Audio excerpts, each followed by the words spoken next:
Hi, this is Paula, Gloria, and this show is called Farther Down the Rabbit Hole.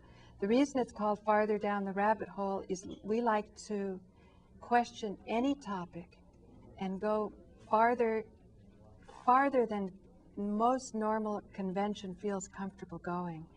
And this is a very rewarding experience because oftentimes what may seem horrific on the surface and even more horrific underneath, you can get to a level of deeper understanding of peace, of resolution, and healing.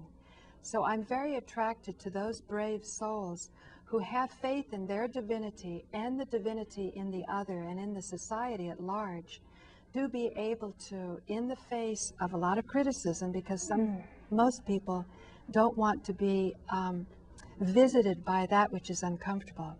So I'm really pleased to have with me today Kamille Jameison. Thank you so much, Gloria. Yeah, Thank you. Thank you for today, I'm going to show some footage that I took about 2 weeks ago at Leake and Watts. For those new viewers, my name is Kamille Jameison, and I'm a recent resident at Leake and Watts Services, which is located at 463 Hawthorne Avenue. And we're just going to show you some footage. First, explain what Leake and Watts is, because some people won't know. Right. Leake and Watts is an RCT. It's a residential treatment center. And those of you that do know, it's prostituting, selling drugs to children, sending children to jail, just all types that's of... not what that's not what it means. RTC, Residential Treatment Center, yeah. Oh, you mean it's supposed to treat that? Yes, it's supposed to treat them. But you're indicating to me it promotes that. No, it doesn't promote that. I'm sorry about that. It doesn't promote that. No. No. Okay, because you told me there were some bad things going on. There are some. They promote that they do good for children, but they're not. So I'm a recent resident that's just trying to get it out there, saying that whatever Leake and Watt is promoting that's good, that is not what's going on. Now, how did you wind up there? How did I wind up there? Well, I've been in foster care since I was 12, and I was in an agency called St. Christopher Ottilie. And what happened to that is I was in a foster home. I was with this foster mother about three years, and St. Christopher Ottilie was going to get shut down. Was she mean? No, she was really good. That's why I've been with her so long. 3 years is a very long time to be in a temporary foster home, because it was only supposed to be temporary, and she really wanted to adopt me, and she was really good. And well, you're such a hard worker, you know, and you have a cheerful spirit. Exactly. So I can see how any mother would be happy. Exactly.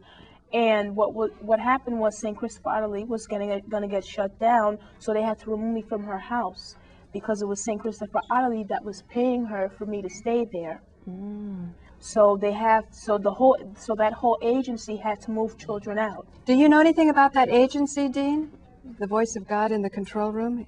What's the name of it one more time? St. Christopher Ottilie. No, but there are other Catholic organizations like the Little Sisters of I'm not really sure. Well, there's actually different types of St. Christopher Ottilie. I'm not really sure of which one that one is, because when I spoke to an ACS worker one time, she said, you know, there's different types of St. Christopher Ottilies all over. Okay. I think that one, the one that I went to, I can't show, but I knew it started with a B. Well, I didn't want to interrupt you. I just wanted to help connection for the audience so that we're on the same page. No, that's fine. So carry on. You're going to have a roll-in? Yes, I'm going to have a roll-in on children speaking about the staff breaking their arms. It's horrible. But before we start this, I have some footage of where Leake and Watts is, because I want people to get a clear view of where Leake and Watts is. I want people to see how beautiful this area here is, but so just roll it and and we'll talk through it too. Yeah. You can you know, sort of moderate. Now here we are in the bus. That's how you get there.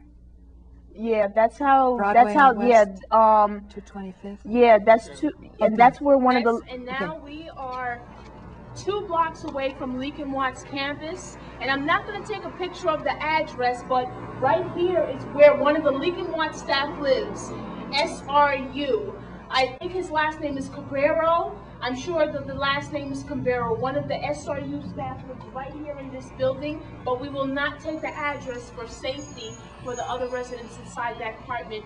And right now, we're going towards the Leake and Watts services.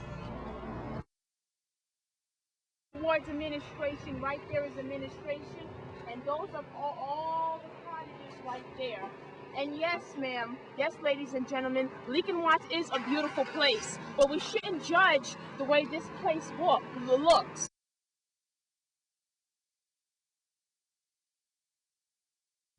So, you understand what I'm saying? And that's why I designed this organization, to get you guys to speak out.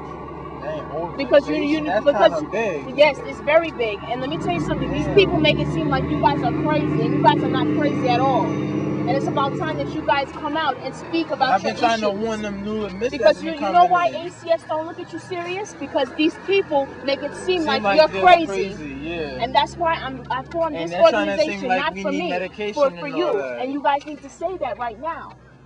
Because you understand what I'm saying? It's up to you guys right now to say something. And this will also be on a television show too. Just saying, it's up to you. But I just want people to get to see that you guys are not crazy. Coming back here another time? Yes. So I'll do it the next time we come around. You can't do it now? No? Because you're going back in, right? Yeah, my staff, I'm going right back in. But they won't know. Young is about to leave right now, so he should be so if young, let me tell you something. Like I said, it's you guys' right to say what you want. These people can't do nothing to you, and like I said, if they hurt you, you call 911. Who's in charge? You're ward of the state, right? Yeah, ward of the state. So the governor is your backup. Right, the governor. State Senator David Patterson. No, Lieutenant Governor David Patterson. Yeah. You don't know about him? They don't even know. They don't even know, and that's why. Lieutenant Governor. And that's why I'm here to educate you guys, because these people, remember what they used to do to me? You're the head of that organization? Yes. You need to put that stuff on your flyer. That's what I'm going to start doing right now. JT, remember JT, Joshua Tremere? Yeah. He's the executive director of this organization. Oh! Yep, and I'm the co-director. I do most. I deal with the people. I deal with you guys. Because I'm sick of people coming to y'all and telling y'all that y'all stupid, and that's why I created this organization. What was the situation in which your arm was broken? He's not the only one. It's not the only one. There's another. It was a girl. It was a girl that was in my college. What did they do? Why did they get physical with y'all? The whole SRU, and that whole SRU, like at least 5 of them working there, but that day was overpacked. 7 of them was working. Paul Martin was in there. Tony was in there. What's SRU? Reese, and I didn't even know the Safety woman. Response Unit. SRU Safety Response. So what made them twist your arm? Did you say something? Oh, they picked me up and tossed me, and I landed on my weight. They did it to me. On my weight, fell on my one thumb. They did it to me because I told them that I was gonna call ACS. They did it to me. And that's why they got her out that fast. Exactly, because I was the people in there don't even know you have an organization. CEO, what the is this? Tell them. I know, because you know what they did? They changed the children. Cards. I know, I gotta get this thing, pass them out. They changed the children, right? Yes, because of my organization. That's why they changed the children. Kids' cottages around the north. You don't have access. These 3 cottages right here are SED. I know. Do you have access to the internet in there?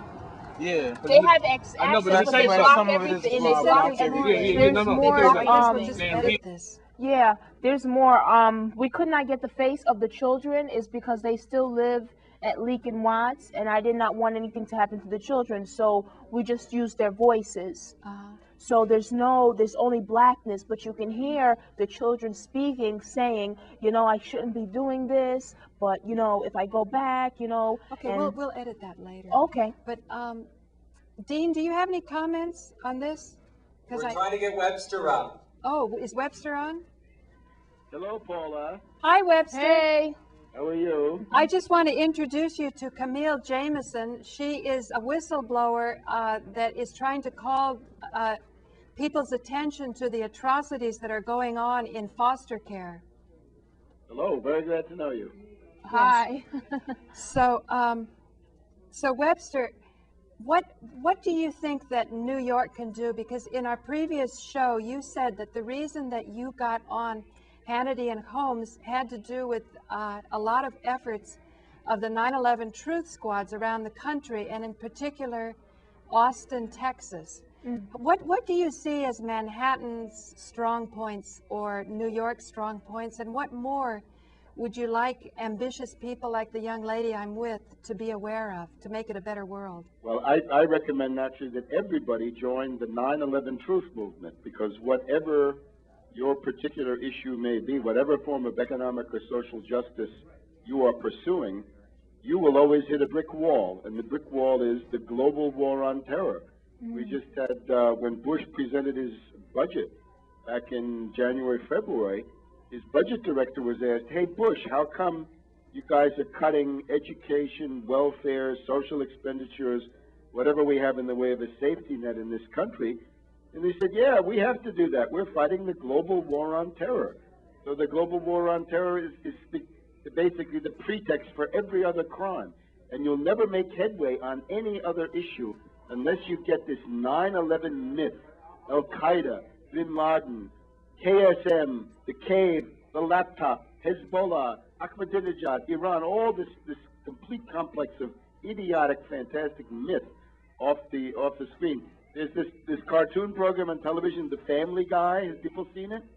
They have just last night on Oberman, they were showing that they showed a woman running for mayor, and all she needs to do is get up and say 9/11 was bad, and they all applaud and make her mayor. They all salivate like Pavlovian creatures. So I recommend 9/11 Truth for everybody, because you can forget whatever your issue is. You can forget it as long as 9/11 dominates the scene. And when you see Bush, every speech that Bush makes, he leaves no doubt that the basis of everything he does is 9/11, 9/11, 9/11. He has no argument on Iraq. He has no argument on Afghanistan or anything like this, and everything else he does. It's all 9/11. So you can't ignore that. You've got to counterattack it. You've got to take down the myth, deconstruct the myth. Now, fortunately, we have a 9/11 truth movement, people who are concerned about this, and we formed ourselves into 9/11 truth squads. Basically takes three people: a question, a follow-up, and somebody with a camera, a camcorder, or if they want to really put the heavy-handed search, before you get into a political meeting, take your cell phone. There are certain kinds that have these film cameras built in, and ask them some questions. You claim to be against the Iraq War, but you're constantly kowtowing to the myth of 9/11, which is the basis of all Bush's crimes. Why don't you counterattack the 9/11 myth? Or, if you like, what about World Trade Center 7, the building that was not hit by any plane, that had only a small fire and came down at 5:20 in the afternoon after being pre-announced to the world media and the local police and Amy Goodman and everything else? Or what about the selling short of United Airlines stock and American Airlines stock in advance? Wasn't that done by some Wall Street financiers that knew in advance that something big was going to happen, and so on and so on? In other words, everybody has their favorite angle of attack on this stuff. But ultimately, the big question is, it's a coup d'etat. There's the angel is next, the threat to blow up Bush in the middle of it, with simply saying that it's a coup d'etat, and Bush is a very expendable puppet in the middle of this, fighting for his life, and he succeeds in maintaining his presidency simply because he surrenders. He turns the government over to the 9/11 coup faction, the September criminals, and that's where we are today. The September criminals are running the country. I've just been on a radio program in Texas, and they say if you look at it, Bush has just signed a new decree on basically the continuity of government. We've got Cheney on an aircraft carrier in the Gulf making threats against Iran. We've got terror stories coming out of Germany. There's supposed to be a big attack on U.S. facilities there. And we've got the Fort Dick Six, who are obviously a group of mentally retarded individuals who have been thoroughly manipulated and browbeaten by FBI infiltrators in an FBI sting operation. So in other words, another manufactured clown show. Webster. Yes. Webster, we have Tom Foti in the studio. Great, hello. Can we do two shows, Webster? Sure, I can do them. Okay, great. So let's finish up, because there's a theme that many of my viewers are interested in, certainly the ones on YouTube. When you did show the Korean candidate, I'm wondering, since we have an expert here with us about the foster care system, if you might talk about the drugging and the cultivation of, like you say, that clown show. Yes, could I tell you about my incident at Leake and Watts? I was put in jail twice for falsely accused allegations, and I think the reason why is because I would not get pregnant and have a child, because there's a $25,000 fee to adopt that child. Webster, some of these children also, I think, are put on heavy drugs. Oh yeah. Do you think, oh yeah. Do you think that you were talking about Show and at the university down there, how he probably should have been kicked out of the university, but he was put into a special program that seemed to, you know, encourage violence? And can you make any comments on how 9/11 truth can help the suffering that's going on in this country? Please. Well, as I said, every piece of injustice, every abuse is motivated with the global war on terrorism. And they don't hide that. They come out and say it every time. If you want Head Start funded, if you want money for WIC, no, because we're fighting the global war on terror. We can have tax cuts for the rich, but we can't have these things. Now, concerning Cho is something very close to a Manchurian candidate. If you're a Korean candidate, you're just across the border from being a Manchurian candidate, and he's somebody who was flagged already in this system as somebody who needed to be, in effect, committed to a mental institution, although they let him out after what appeared to be one day or a little bit more. He is somebody who was obviously on psychopharmaca. He is somebody who was able to buy a gun, even though under federal law he should not have been able to buy a gun. And I think some revelations that came out even more recently indicated that he's somebody who should have been taken into a mental institution and was not. So it looked like you have that telltale override at critical points in the process, which is the mark of a mole network coming in and making sure that this person is still at large when the event takes place. And again, I think there are all kinds of questions. The show that appears in the film sent to NBC looks, I think, radically different from the show who is available to be seen in the identification photos from Virginia Tech. And above all, there's this story which went around the world and attracted the attention of the Chinese Foreign Ministry, that a Chinese student, much taller than Cho, 6 feet tall, not 5'8" like Cho, was arrested, taken into custody in the morning as a suspect, as the likely shooter. And you can see this. I've got slides that show it on Fox News, and there's even an AP wire photo of a cop leaning on the back of this Chinese Cho who is much taller. So I think the South Korean Cho may indeed be an Oswald, in other words, a mentally deranged person who happened to be there. And the reason that he made that tape, if that's him, of course, we don't really know. Anything coming from NBC News is highly suspect. But Cho might have been told, you know, by his analyst or by somebody giving him care, you know, go make a tape, let it all hang out, you know, do a little primal scream therapy, act out on a film exactly what you'd like everybody to know. We know this because in the case of the London July 7th bombings, there's a martyrdom video from one of these guys, Sadiq Khan, but it has all the sign of a training video. In other words, something that he was told to make in the framework of a military exercise being carried out by the British government, because there's every sign that Sadiq Khan thought that he was going to go home that night, as so often happens, and then the drill went live and he didn't know it. Wow. So this show, if he had somebody around him that was paying attention and could notice that something was amiss, maybe like a whistleblower in the system, do you think that that could have helped Webster? Well, I'm not sure I understand the question, but the point is, terrorism is really bad. Don't have anything to do with terrorism. Right. Don't pretend to be a terrorist. Don't talk like a terrorist. Right. Don't be one. Don't think of being one. It makes no sense. And in the case of these 4 Dix characters, even the previous case, it's very interesting. The Haitians, the 7 Haitians in Miami, the otherwise known as 7 retards in a warehouse. These are another case of people who are mentally retarded, and the mother of one of them said so, that her son was somebody who needed care, not to be arrested. They were infiltrated by an FBI informant who had wads and wads of money, who would pay these poor guys to do certain things, make them feel important. The other thing you got to remember is the phenomenon of megalomania and, above all, mythomania. In other words, it's something like a bunch of drunken adolescents. People may have lived through this. Adolescent boys might sit around drinking and saying, well, I'm going to do this, and the other one then has to outbid him, right? Oh, well, I'm going to do that, and it can be any form of sociopathic behavior. All you have to have is a camera and an FBI informant in the group, and then these ravings become evidence in court, and we've got a new clown show from the FBI to put on on television and refresh the myth.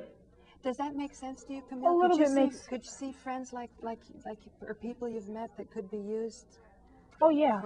Yeah, definitely. So Webster, another thing that you pointed out in Show the Manchurian Candidate or the Korean Candidate was that the end result of this experience is an increase in racism and mistrust now of Asians, and also shame within the Asian community. Mm-hmm. Yeah, well, that's obvious enough. But these are byproducts. I think the notion is, in the 1970s, there was a CIA strategy called Operation Chaos, sometimes known as chaos and confusion. And it's simply a way to overload the circuits. Remember, we've just had a brush with World War III when the 15 British Royal Navy characters were taken into custody by Iran at the end of March. The U.S. government sent a note to Tony Blair, thankfully now on his way out, where they said, oh, we can do all sorts of things for you. Why don't we violate the Iranian airspace with a couple of bombers? And it turns out that they did it. 2 B-1 bombers flew into Iran over a place where Ahmadinejad was having a speech, giving a speech at precisely that time. That's the brink of World War III. And the case in Virginia Tech comes a little bit after that. And we even remember that we had the shooting at the NASA headquarters in Florida. The so-called disgruntled employee scenario came at the end of that week. So Monday was Virginia Tech, and the Friday was then NASA. And this is the kind of thing that intelligence agencies can orchestrate. They have cases that they're handling. They pull them off the shelf. They throw them into the field to try to overload the circuits and create panic, irrationality, chaos, confusion, soften people up for more psyops, and so on down the line. So you believe that 9/11 Truth is the kingpin underneath all of that? Obviously, because you can't fight these things one by one. You've got to say, what's the problem? The problem is synthetic terrorism, state-sponsored false. But like he said, there's criminals running this country, and it's true because there's criminals running foster care. Period. Not just Leake and Watts, but foster care. Period. I think that the question with foster care is very often that a lot of these ruling class types are pedophiles. Oh yeah. Because of the staff that I spoke to, they couldn't work there because they were not pedophiles. They couldn't work there. It was impossible for them to work there. So these are pedophiles who are now going to be protected by local police, protected by intelligence just agencies. Like the 3rd precinct in Yonkers. So how does a good dose of 9/11 truth help this, Webster? Yeah, you have to reestablish something called legality. I hear a lot of people there yelling about illegal immigrants as if this was the main example of illegality. Forget that.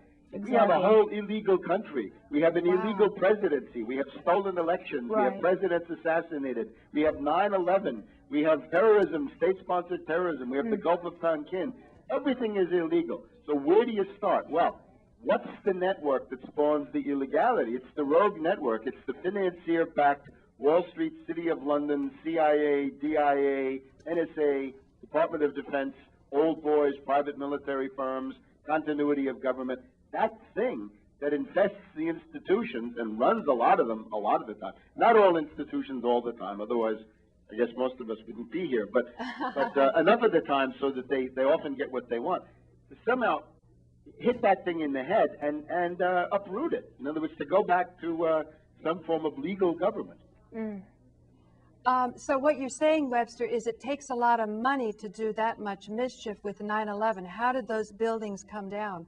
How did the building number 7 come down with hardly any fire? How come Giuliani knew how to get out? You know, that's what you mean? Yeah, those are the obvious points. And again, I can't summarize all that now. I've got a wonderful 500-page book that everybody's invited to read, 9/11 Synthetic Terror Made in USA.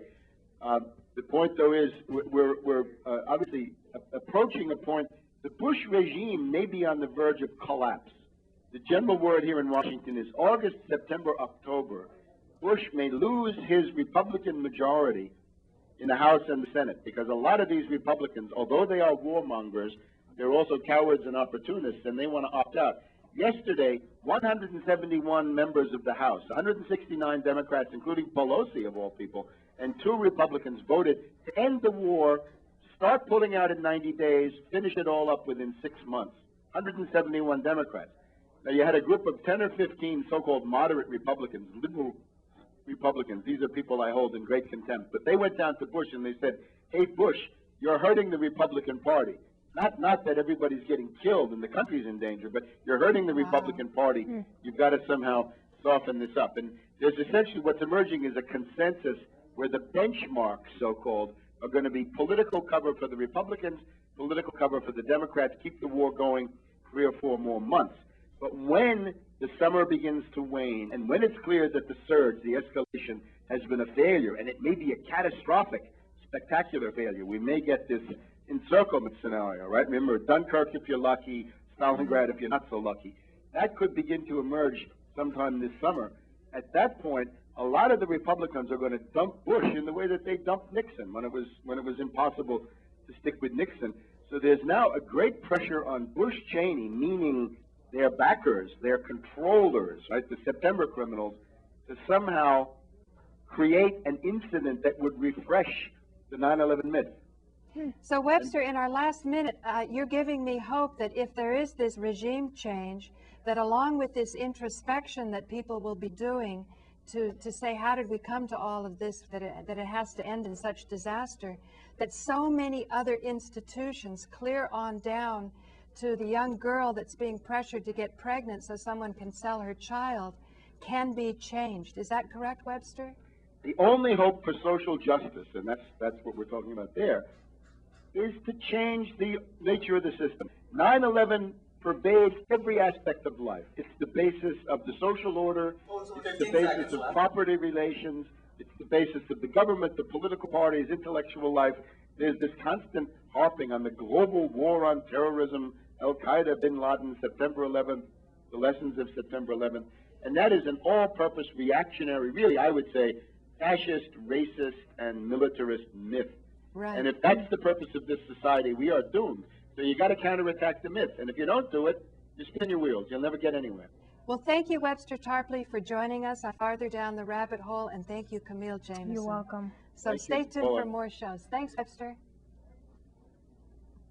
Okay, Webster, you want to stay on? Whatever you like, Paula. I'm Great. at your service. Great. So where is Tom? Stay right there, Paula. Don't move, and we'll just keep Webster on the phone and keep tape. Oh, we've got to get 40 in, right? Yeah, we got to get Fody in. You got to change tapes. Oh, right. Get Fody mic'd. I'll change the tape real quick. So we can do this real quick. Okay.